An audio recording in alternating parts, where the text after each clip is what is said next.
Assalamualaikum warahmatullahi wabarakatuh. Waalaikumsalam warahmatullahi wabarakatuh. Puji syukur kita panjatkan atas kehadirat Allah Subhanahu wa taala, di mana pada kesempatan kali ini kami diberi kesempatan untuk memaparkan salah satu mata kuliah kami, yakni metodologi penelitian hukum dengan dosen pengampu Bapak Dr. Rahman Samsudin, SHMH.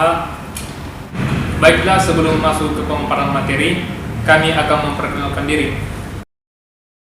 Perkenalkan, nama saya Rosman selaku moderator.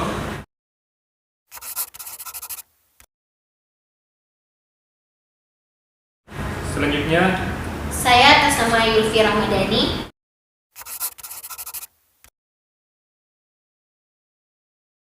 Saya atas nama Sukmawati.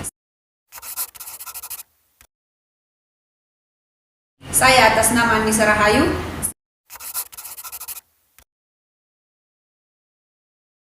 Saya atas nama Dinda Putri Puspita Syafruddin.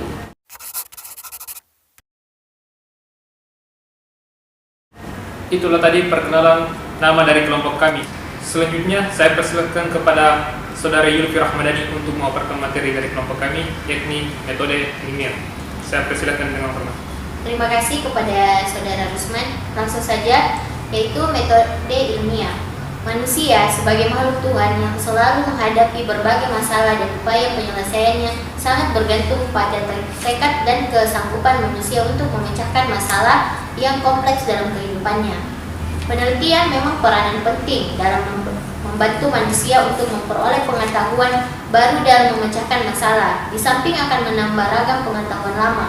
Dalam memecahkan suatu masalah, kerja seorang ilmuwan akan berbeda dengan seorang awam. Seorang ilmuwan selalu menempatkan logika serta menghindarkan diri dari pertimbangan subjektif. Sebaliknya, kaum awam kerja memecahkan masalah lebih dilandasi oleh campuran pandangan perorangan ataupun dengan apa yang dianggap sebagai makhluk akal oleh banyak orang. Metode ilmiah merupakan prosedur dalam mendapatkan pengetahuan yang disebut ilmu. Jadi, ilmu merupakan pengetahuan yang didapat lewat metode ilmiah, karena ideal dari ilmu adalah untuk memperoleh interrelasi yang sistematis dari fakta-fakta dengan menggunakan pendekatan kesaingan sistematis. Seperti diketahui bahwa berpikir adalah kegiatan mental yang menghasilkan pengetahuan.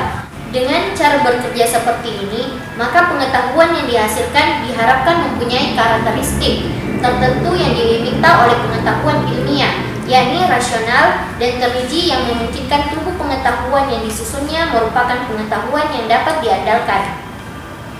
Dalam hal ini, metode ilmiah mencoba menggabungkan cara berpikir deduktif dan cara berpikir induktif dalam membangun tubuh pengetahuannya. Disinilah pendekatan rasional digabungkan dengan pendekatan empiris. Dalam langkah-langkah yang disebut metode ilmiah secara rasional, maka ilmu menyusun pengetahuannya secara konsisten dan kumulatif. Sedangkan secara empiris, ilmu memisahkan pengetahuan yang secara empiris. Ilmu memisahkan pengetahuan yang sesuai dengan fakta dari yang tidak. Dengan sederhana, maka hal ini berarti bahwa untuk semua teori ilmiah harus memenuhi dua syarat utama, yaitu yang pertama harus konsisten dengan teori-teori sebelumnya yang memungkinkan tidak terjadinya kontradiksi dalam teori keilmuan secara keseluruhan. Yang kedua, harus cocok dengan fakta-fakta empiris, sebab teori yang bagaimanapun konsistennya, kalau tidak didukung oleh pengujian empiris, tidak dapat diterima kebenarannya secara ilmiah. Dengan demikian, logika ilmiah merupakan gabungan antara logika deduktif dan logika induktif, di mana rasionalisme dan empirisme hidup berdampingan dalam sebuah sistem dengan mekanisme korektif. Itulah tadi pemaparan materi dari Saudari Yulfi.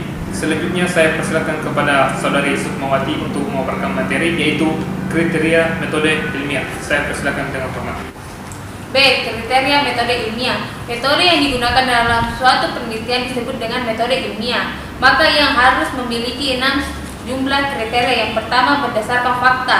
Keterangan-keterangan yang ingin diperoleh dalam penelitian baik yang akan dikumpulkan dan yang dianalisis harus berdasarkan fakta-fakta. B. Bebas dari prasangka. Metode ilmiah harus memiliki sifat bebas dari prasangka, bersih dan jauh dari pertimbangan-pertimbangan subjektif. C. Menggunakan prinsip analisis. Dalam memahami serta memberi arti terhadap fenomena yang kompleks harus menggunakan prinsip analisis. D. Menggunakan hipotesis. Hipotesis harus ada untuk mengakumulasi permasalahan serta memadu jalan pikiran ke arah tujuan yang ingin dicapai, sehingga hasil yang ingin diperoleh akan mengenai sasaran dengan tepat. E. Menggunakan ukuran objektif. Ukuran tidak boleh dengan berasa-rasa atau menurut hati nurani. F. Menggunakan teknik kuantifikasi. Dalam memperlakukan data ukuran kuantitatif, yang lazim harus digunakan kecuali untuk atribut-atribut yang tidak dapat dikuantifikasikan. Itulah pemaparan materi dari Saudari Sukmawati. Selanjutnya saya persilakan kepada Saudari Anissa Rahayu untuk memaparkan materi, yakni beberapa langkah dalam metode ilmiah. Saya persilakan. C. Beberapa langkah dalam metode ilmiah. Dalam suatu penelitian dengan menggunakan metode ilmiah, sekurang-kurangnya dapat dilakukan berdasarkan langkah-langkah sebagai berikut. Yang pertama, merumuskan serta mendefinisikan masalah. Langkah pertama dalam meneliti adalah dengan menetapkan masalah yang akan dipecahkan. Untuk menghilangkan keraguan-raguan, masalah tersebut harus didefinisikan secara jelas, termasuk cakupan atau lingkup masalah yang akan dipecahkan. Terus yang kedua, mengadakan studi kepustakaan. Setelah masalah dirumuskan, langkah kedua yang dilakukan dalam mencari data tersedia yang pernah ditulis peneliti sebelumnya di mana ada hubungannya dengan masalah yang ingin dipecahkan. Yang ketiga, memformulasikan hipotesis. Setelah diperoleh informasi mengenai hasil penelitian, ahli lain yang ada sangkut pautnya dengan masalah yang ingin dipecahkan, maka selanjutnya peneliti memformulasikan hipotesis-hipotesis yang untuk penelitian. Terus yang keempat, menentukan model untuk menguji hipotesis. Setelah hipotesis ditetapkan, maka selanjutnya adalah merumuskan cara-cara untuk menguji hipotesis. Terus yang kelima, mengumpulkan data. Peneliti memerlukan data untuk menguji hipotesis. Terus yang keenam, menyusun, menganalisis, dan memberikan interpretasi. Setelah data terkumpul, peneliti menyusun data untuk mengadakan analisis. Yang ketujuh, membuat generalisasi dan kesimpulan. Setelah tafsiran diberikan, maka peneliti membuat generalisasi dari teman-temannya dan selanjutnya memberikan beberapa kesimpulan. Terus yang kedelapan, membuat laporan ilmiah. Langkah akhir dari suatu penelitian ilmiah adalah membuat laporan ilmiah tentang hasil-hasil yang diperoleh dari kegiatan penelitian tersebut. Secara teknis, penulisan laporan ilmiah ini juga mengikuti aturan ataupun teknik yang ada. Itulah pemaparan materi dari Saudari Anissa Rahayu. Selanjutnya saya persilakan kepada Saudari Dinda Putri Puspita untuk memaparkan materinya, yaitu unsur-unsur dalam proses keilmuan. Saya persilakan. Baik, terima kasih atas kesempatan diberikan oleh Saudari Usman. Saya akan memaparkan materi yaitu unsur-unsur dalam proses keilmuan. Proses keilmuan secara ringkas sebagai suatu proses yang melibatkan komponen informasi utama yang ditransformasikan dari suatu komponen ke komponen yang lain dan dikendalikan oleh 6 metode. Pertama-tama, peneliti bekerja untuk melakukan pengamatan-pengamatan dengan memperoleh hasil yang disebut dengan hasil-hasil pengamatan. Hasil-hasil pengamatan ini haruslah disintesiskan ke dalam suatu format yang bersifat lebih umum dan disebut dengan generalisasi empiris. Generalisasi empiris ini juga merupakan butir-butir informasi yang dapat disintesiskan lebih lanjut ke dalam teori melalui pembuatan konsep, penyusunan proposisi, dan penataan proposisi-proposisi.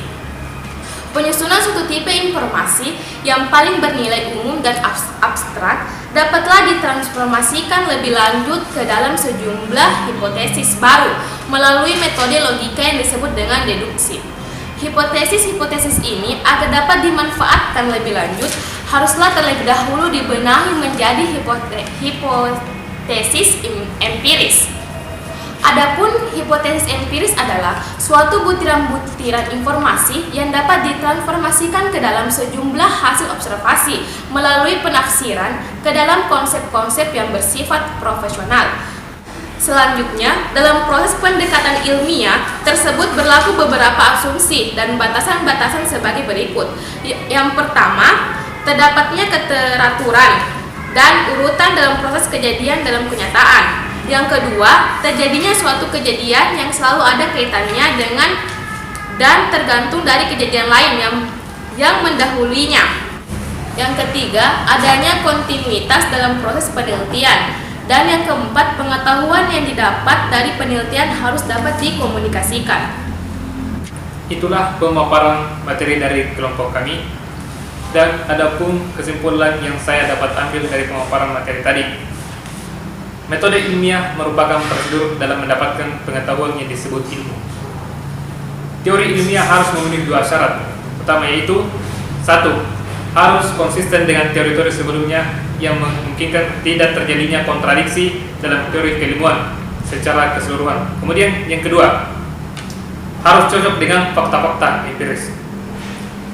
Adapun kriteria metode ilmiah, yang pertama berdasarkan fakta, yang kedua bebas dari prasangka, yang ketiga menggunakan prinsip analisis, yang keempat menggunakan hipotesis, yang kelima menggunakan ukuran objektif, yang keenam menggunakan teknik kuantifikasi. Kemudian ada beberapa langkah dalam metode ilmiah. Yang pertama, merumuskan serta mendefinisikan masalah.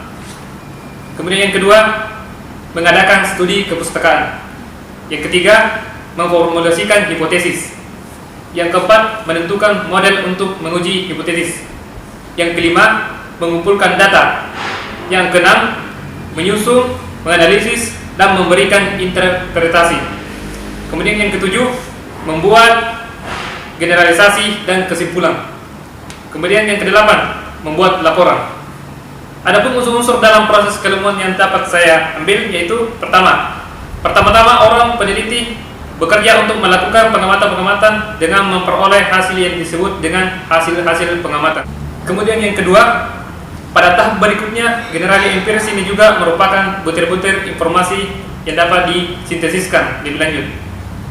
Kemudian teori melalui perbuatan konsep, penyusunan proposisi, dan penataan proposisi. Itulah tadi hasil pemaparan materi dari kelompok kami. Semoga membawa manfaat bagi teman-teman sekalian, terkhusus bagi kelompok kami sendiri. Mohon maaf apabila ada kekurangan dalam pemaparan materi dari kelompok kami, dan saya akhiri dengan ucapan wabillahi warahmatullahi wabarakatuh. Wassalamualaikum warahmatullahi wabarakatuh. Waalaikumsalam warahmatullahi wabarakatuh. Jadi teman-teman jangan lupa like, comment, share, and subscribe.